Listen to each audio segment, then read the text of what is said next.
Alhamdulillahil malikid dayyan, wassalatu wassalamu ala Muhammadin sayyidil waladi adnan, wa ala alihi wa sahbihi wa tabi'ihi ala marrid zaman.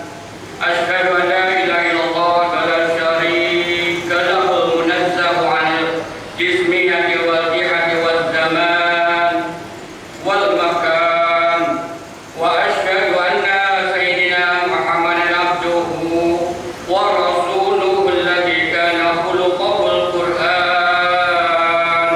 Amma ba'd, ibadallahi usikum wa iyaya bittaqullahi faqad fazal muttaqun. Qala Allah ta'ala, ya ayyuhan nasu ittaqu rabbakum alladzi khalaqakum min nafsin wahidatin wa khalaqa minha zawjaha wa batha minhuma rijalan katsiran wa nisaa wattaqullaha alladzi tasaaluna bihi wal arham innallaha kana 'alaikum raqiba. Ma'asyiral muslimin, jamaah Jumat yang dirahmati Allah, syukur alhamdulillah mari kita tanamkan dalam hati dan kita ucapkan dengan lisan sebagai kata kunci pertama ke segala nikmat dan karunia yang Allah Subhanahu wa taala berikan kepada kita semua, khususnya nikmat iman dan sehat, sehingga kita bisa terus istiqomah dalam mengerjakan ibadah wajib satu pekan satu kali ini, yaitu sholat Jumat. Semoga ibadah yang kita lakukan menjadi ibadah yang diterima olehnya. Salawat dan salam mari kita aturkan kepada junjungan kita Nabi Muhammad sallallahu alaihi wasallam. Allahumma sholli ala Muhammad wa ala alihi wa ashabihi, yang telah sukses menjalankan visi misi dakwahnya dalam menyebarkan ajaran Islam yang penuh dengan kedamaian dan kasih sayang dalam bingkai rahmatan lil alamin, beserta para sahabat, keluarga dan semua pengikutnya yang senantiasa berusaha mengikuti seluruh jejak langkahnya. Selanjutnya, melalui mimbar yang mulia ini, khatib mengajak kepada diri khatib sendiri, keluarga dan semua jamaah yang turut hadir pada pelaksanaan sholat Jumat ini untuk terus berusaha dan berupaya dalam meningkatkan keimanan dan ketakwaan kepada Allah Subhanahu wa taala. Karena hanya dengan modal takwa kita semua akan bisa menjadi hamba yang selamat di dunia dengan karunia-Nya dan selamat di akhirat dengan rahmat-Nya. Ma'asyiral muslimin, jamaah salat Jumat yang dirahmati Allah, salah satu media untuk meningkatkan keimanan, ketakwaan kepada Allah Subhanahu wa taala adalah dengan cara terus berusaha meraih cinta dan kasih sayangnya. Caranya adalah dengan istiqomah melakukan semua yang diperintahkan, baik perintah yang wajib seperti sholat, puasa, zakat dan lainnya, ataupun yang sunnah seperti berkurban pada hari raya Idul Adha. Alhamdulillah, kebetulan di tahun ini ada dua pelaksanaan ibadah yang fenomenal, yaitu pagi tadi melaksanakan Idul Adha 1446 Hijriah dengan dilanjutkan dengan pemotongan hewan kurban, dan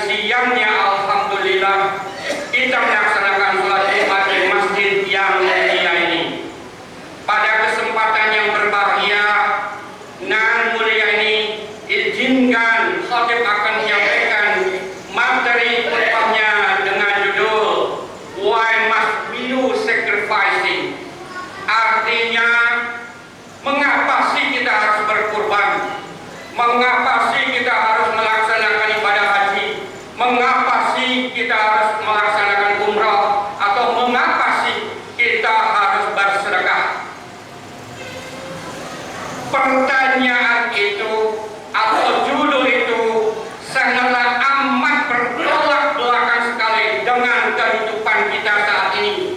Beli iPhone yang mahal bisa, kok kurban gak bisa? Hadirin jamaah sholat Jumat yang dimuliakan Allah, tanggal 10, 11, 12, 13 Zulhijjah merupakan waktu melakukan ibadah menyembelih hewan kurban. Berkurban bisa bermakna menyembelih hewan khusus dengan niat bertakarub kepada Allah pada waktu khusus, atau menyembelih dari hewan ternak berupa kambing, sapi, kerbau, dan unta dan sebangsanya untuk mendekatkan diri kepada Allah. Ibadah kurban merupakan ritual tradisi umat Islam, disyariatkan pada tahun kedua Hijriah. Kini ibadah kurban telah melembaga dan membudaya serta memiliki corak tersendiri bagi komunitas Islam di berbagai belahan dunia. Karenanya kurban memiliki hakikat yang sangat kuat dan dalam, serta harus diketahui oleh seorang kaum muslim. Berkurban juga bisa dimaknai untuk sedekah. Seorang muslim adalah sesama dan dalam mendekatkan diri kepada Allah. Bersedekah berupa memotong hewan kurban dengan membagikan daging hewan kurban kepada masyarakat di sekitar. Inilah alasannya dan hikmahnya mengapa kita harus berkurban. Yang pertama adalah menunjukkan sikap syukur manusia setiap detik, setiap saat, selalu mendapatkan nikmat dari Allah yang tidak dapat terhitung. Ketika kita selalu mendapatkan nikmat Allah, maka sangat wajar dan seharusnya bersyukur atas nikmat Allah yang telah berikan kepada kita sekalian. Berkurban atau menyembelih hewan kurban adalah merupakan aktualisasi dari sikap syukur kepada Allah atas nikmat yang telah diterima, sehingga kita mampu membeli hewan kurban untuk dibagikan kepada masyarakat sekitar. Allah Subhanahu wa taala berfirman, "Inna a'tainakal kautsar, fasholli li rabbika wanhar, inna syani'aka huwal abtar." Artinya, sesungguhnya kami telah memberikan kepada nikmat yang banyak, maka dirikanlah salat karena Tuhanmu dan berkurbanlah. Sesungguhnya orang yang membenci kamu adalah dia yang terputus. Yang kedua adalah sarana belajar ikhlas. Ibadah kurban dalam pengalamannya memerlukan keimanan dan keikhlasan dari orang yang berkurban. Tanpa keimanan dan keikhlasan, niscaya terasa sangat berat untuk dilaksanakan.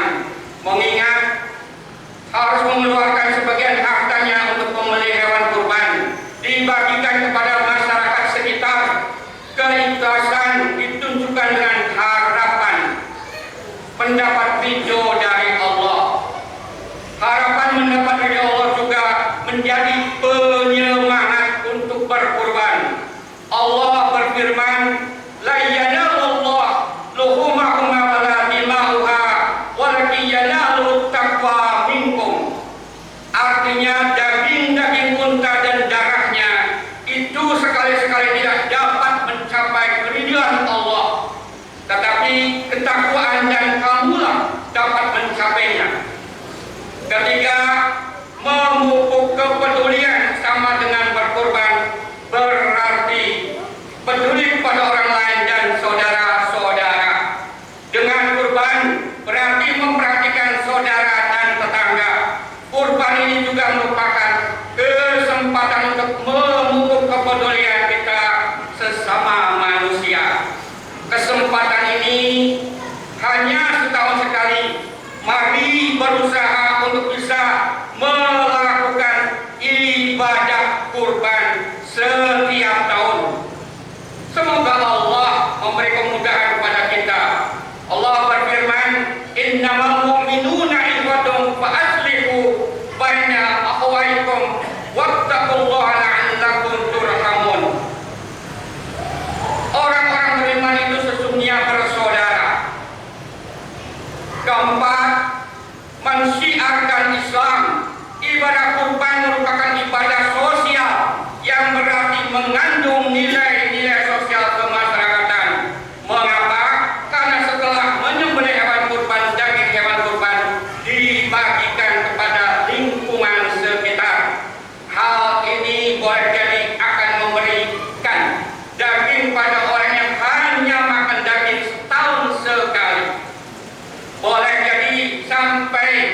kepada orang yang sedang kepingin banget makan daging kurban dan lain sebagainya. Intinya dapat memberikan kebahagiaan dan menyambung persaudaraan dengan mendapatkan daging hewan kurban. Ketika kurban disembelih, inilah terbentuk suasana kerumunan karena kehadiran masyarakat yang ingin melihat hewan kurbannya dipotong dan lain sebagainya. Lantunan basmalah, takbir dikumandangkan ketika sesembahan hewan kurban dilaksanakan. Hal ini menjadi syiar agama Islam yang boleh jadi akan menjadi jalan buat masyarakat muslim untuk lebih kuat lagi imannya dan boleh jadi memberikan hidayah pada yang belum masuk Islam. Allah berfirman, "Wa likulli ummatin ja'alna mansakan liyadhkurus mallaha 'ala ma razaqakum min bahimatil an'am wa ilahukum ilahu wahid falu aslimu wa basyiril muhbidin." Artinya, dan bagi tiap-tiap umat telah kami syariatkan penyembelihan kurban supaya mereka menyebut nama Allah terhadap binatang ternak yang telah direzekikan Allah pada mereka. Maka Tuhanmu ialah Tuhan yang Maha Esa. Oleh karena itu berserah dirilah kamu kepadanya dan berilah kabar gembira kepada orang yang tunduk atau patuh kepada Allah. Yang kelima, meningkatkan iman dan takwa.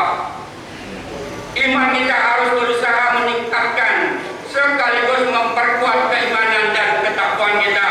Bagaimana cara meningkatkan keimanan dan ketakwaan kita akan selalu tertanam dalam hati sanubari.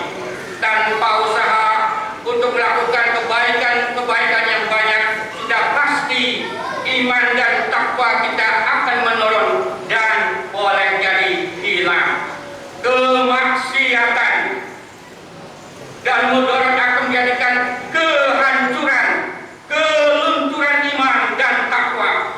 Boleh jadi hal itu merupakan ujian yang diberikan Allah agar kita naik derajatnya. Jika lulus akan naik derajatnya, naik makomnya ke makom atau derajat yang lebih tinggi.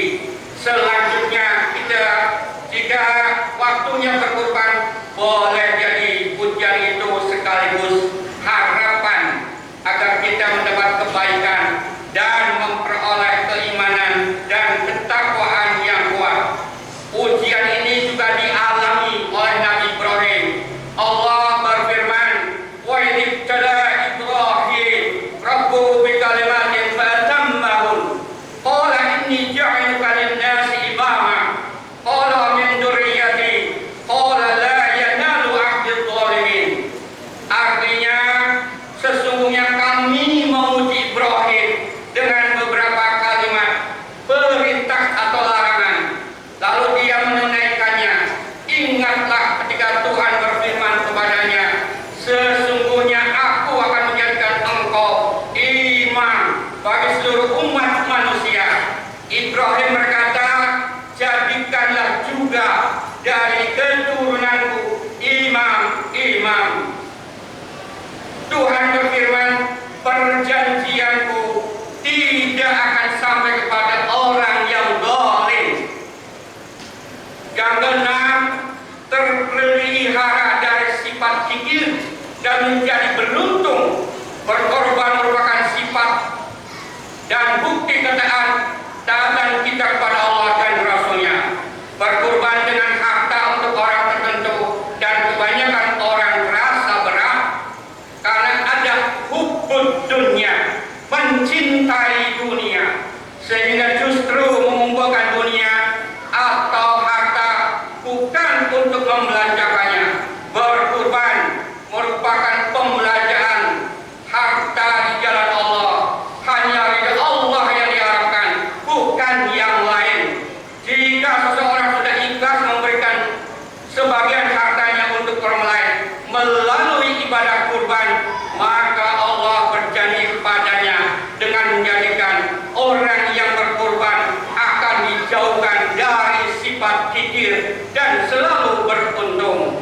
Allah berfirman, "Fattaqullaha mastata'tum was'au wa ati'u wa anfaqu khairul li anfusikum wa may yuqa syuhha nafsihi fa ulaika humul muflihun." Artinya, maka bertakwalah kamu kepada Allah menurut kesanggupanmu. Dengar dan taatlah, nafkahkanlah yang baik untuk dirimu dan siapa yang terpeliharanya dirinya ada sifat kikir. Mereka lah orang-orang yang beruntung. Ketujuh, ibadah yang sangat dicintai Allah. Ada beberapa macam ibadah. Ada ibadah mahdhah yang sudah ada ketentuannya dan ibadah ghairah mahdhah. Ibadah kurban termasuk ibadah yang ketentuannya dan juga merupakan ibadah yang lebih dicintai Allah. Dengan ibadah kurban boleh kita berharap juga cinta yang terbesar dari Allah. Rasulullah bersabda, "Ma'amila ibnu Adam yawman nahri